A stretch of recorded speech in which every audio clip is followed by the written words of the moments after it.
Hi, this is the Innovation Conversation. I'm Kevin Coupe, And I'm Tom Furphy. and we're coming to you via Skype, both of us from our home offices, because that's how we roll these days. Um, so, Tom, before we talk about innovation in any way, shape, or form, I should ask you, you're in the Seattle area. You've been doing this longer out there than anybody else has. New York's got more cases, but Seattle was sort of ground zero for this country. So, what's it like out there? It's we've been in this new normal for a few weeks now. I think it's been just about 3 weeks since the big employers in Seattle, Facebook, Amazon, Google, all said, everybody mandatory work from home, and lots of businesses around Seattle have been doing that, for some time. So it's been kind of a ghost town around here for a few weeks. You know, uh, Probably not great timing, but I happened to be judging a business plan competition at UW, University of Washington, the Tuesday like before Pence and his team came out here, and probably about 2 days before the school closed. So we just dodged that one.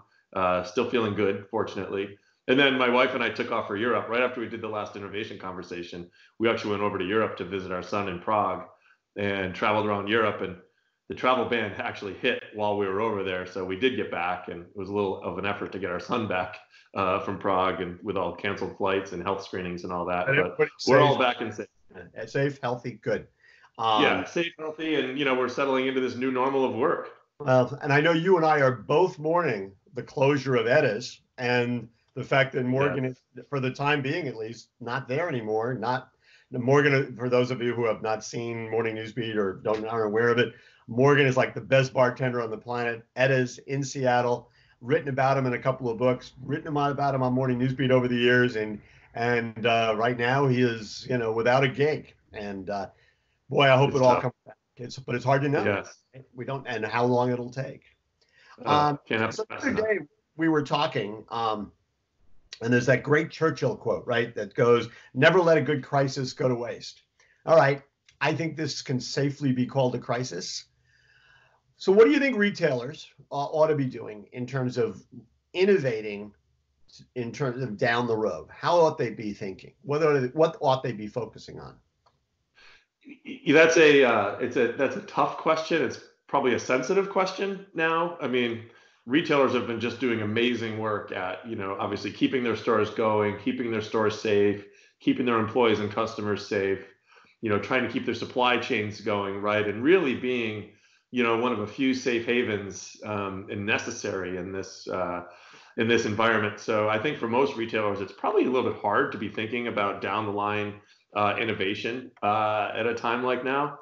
But there are some things happening here, as these retailers are doing this great work that are probably going to be creating some long-term effects, right? We've seen a massive surge in e-commerce volume in these retailers. I mean, the retailers that we're talking to are seeing e-commerce volumes many times what it was prior. Not up 50%. I'm talking about up 2, 3, 4. Some retailers are up 10 times the e-commerce volumes that they were prior. So, I think we're establishing the footing for a new normal. I think obviously we'll settle back down, to reasonable levels of e-commerce, reasonable levels of people shopping for their essentials and whatnot.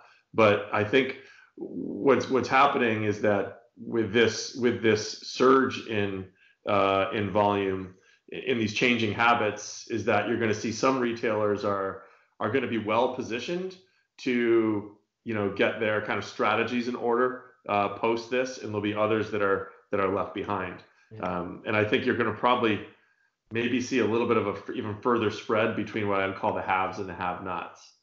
Right, the haves are retailers that that understand their customers, understand the value of data.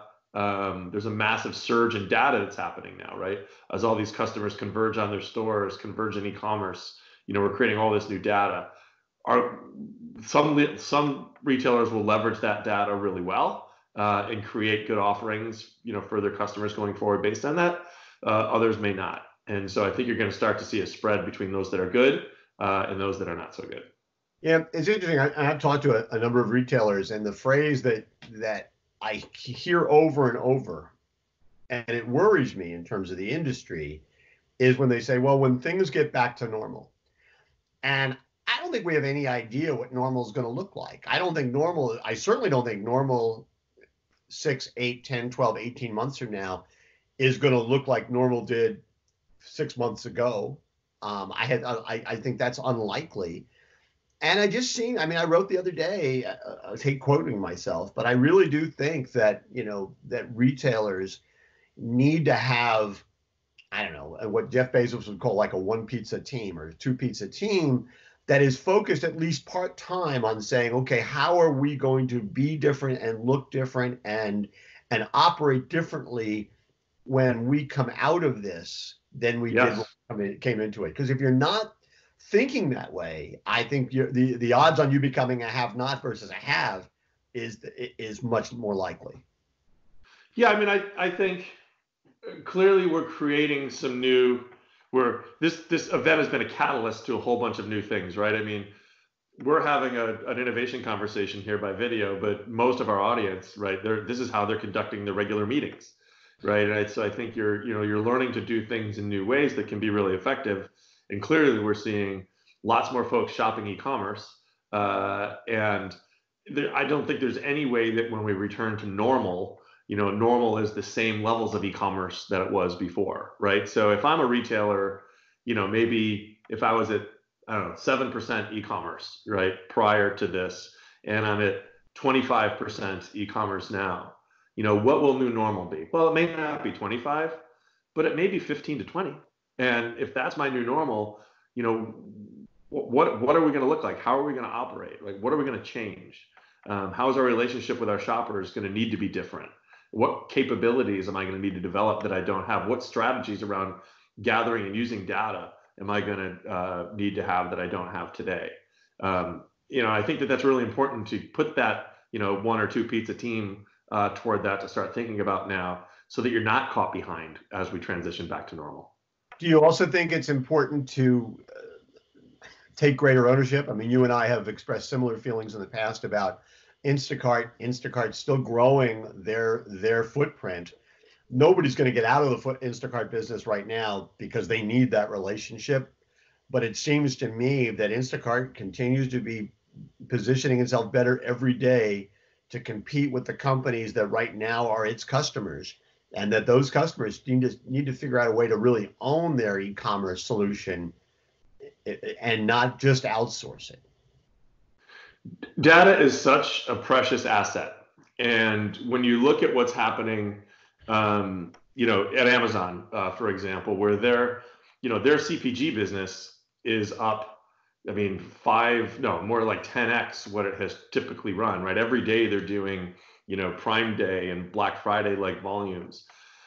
Nobody's better at gathering that information, right, and leveraging that to better serve their customers and grow their business, than Amazon. And so I think there are retailers that can benefit from leveraging more of this information. And clearly, Instacart, with their millions of customers that they have and the need to hire tens of thousands of additional, workers to service this demand, they're creating a massive data asset for themselves. And I know we've argued piggybacking on the data that actually belongs to other retailers. Absolutely. Yeah. But the data doesn't belong to the retailers. Right. The data doesn't belong to the retailers because the contracts, provide for that data to belong to Instacart. And that's very shrewd on Instacart's part. So they're going to be able to build, further and further capabilities and deepen and strengthen and widen their relationship with customers based on, the availability of all this data to them. So I think it's really important that retailers figure out how they're going to capture this data and how they're going to use it, going forward to serve these customers in these key categories. Yeah. It just, the other way it seems to me, if I'm a brick and mortar retailer, while I'm doing everything you and I just described, one of the other things they ought to be thinking about is, okay, how do I innovate in the store around things that Amazon isn't doing and can't do, right? I mean, I'd be trying to, how do I really ramp up that store experience, in ways that are just going to make me shine? And if they don't play that card, then they're going to do again. It pushes them further into the have-not category. Well, it's obviously a massively important card to play, and we've talked about that, since we've been doing these innovation conversations.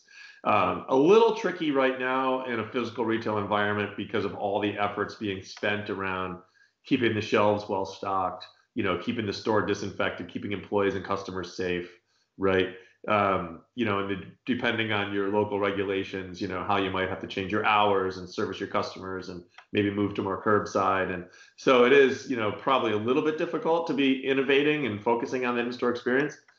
However, what you do in the store today, even toward all of those areas that I just mentioned, that is all part of the store experience. So if you're showing real good care there, customers are going to notice that, and just keep innovating.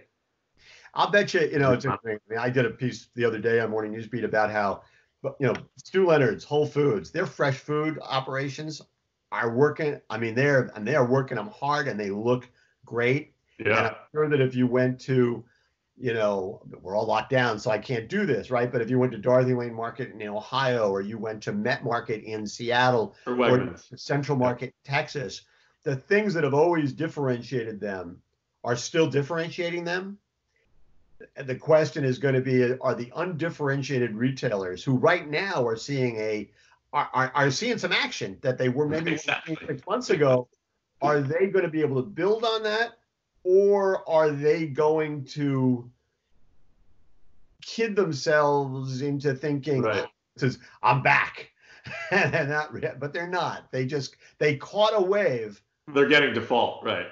Right. Yeah, I mean, you think about all the demand that used to occur, all the consumption that would occur in restaurants, in hotels, traveling, even in the workplace, right? All of this is going from, these environments, that service traditionally by food service, to now being focused, in the grocery store. And what a great opportunity for grocers to really shine here.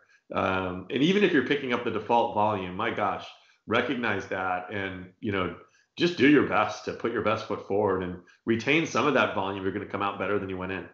Somebody said to me the other day, well, 3 months ago, 50% of all food volume was being done through restaurants, right? And not so much right now. That's an opportunity, but it's only an opportunity, right? It's not like it's a permanent shift. Right. So I wanted to run really quickly by you. There was a piece on the street the other day which talked about there are 6 ways, because we're talking about Amazon. We're talking a lot of other retailers, but Amazon clearly they understand that this is a moment that they can build on. The street article talked about 6 ways in which Amazon looks poised to strengthen its hand during this particular crisis. I want to run all 6 by you real quickly, see what your reaction is. Number 1, greater reliance nationally on e-commerce. They do e-commerce. Check. Right?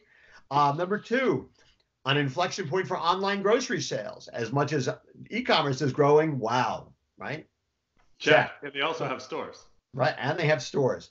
It'd be really interesting, though. I mean, the store thing has got to be scaled back a little bit. We haven't heard anything about LA, right, opening up anytime soon. Right. Number 3, because of more e-commerce and more grocery, it means, right, the flywheel continues, more fulfillment and delivery scale. Check. Number 4, which is interesting, because we're all at home, right? Nobody's going to the movies. There's a spike in video streaming activity, right? Video streaming activity means you want to join Prime. You become Prime, you become a better customer, more money for Amazon. Check. Yeah. Right? Number 5, and this has nothing to do with retail, because of the current situation, suddenly Amazon Web Services, wow, what a great business. Yeah, absolutely. The power. Yeah, AWS itself, and then you think of all the businesses that sit on there, right? It's just crazy, all this additional streaming volume. And, I'm looking at my Peloton here in my office, and, they're booming, and they sit on AWS. It's crazy. And then finally, and go figure, an improved public image, right? 4 or 5 months ago, not so much. Right now, Amazon's the only one that's consistently able to serve its customers in a way that really seems to matter. And so suddenly their image looks pretty good. Yeah, interesting. I mean, yeah, clearly, I think they're doing great work, just like other retailers are, trying to keep up with this demand.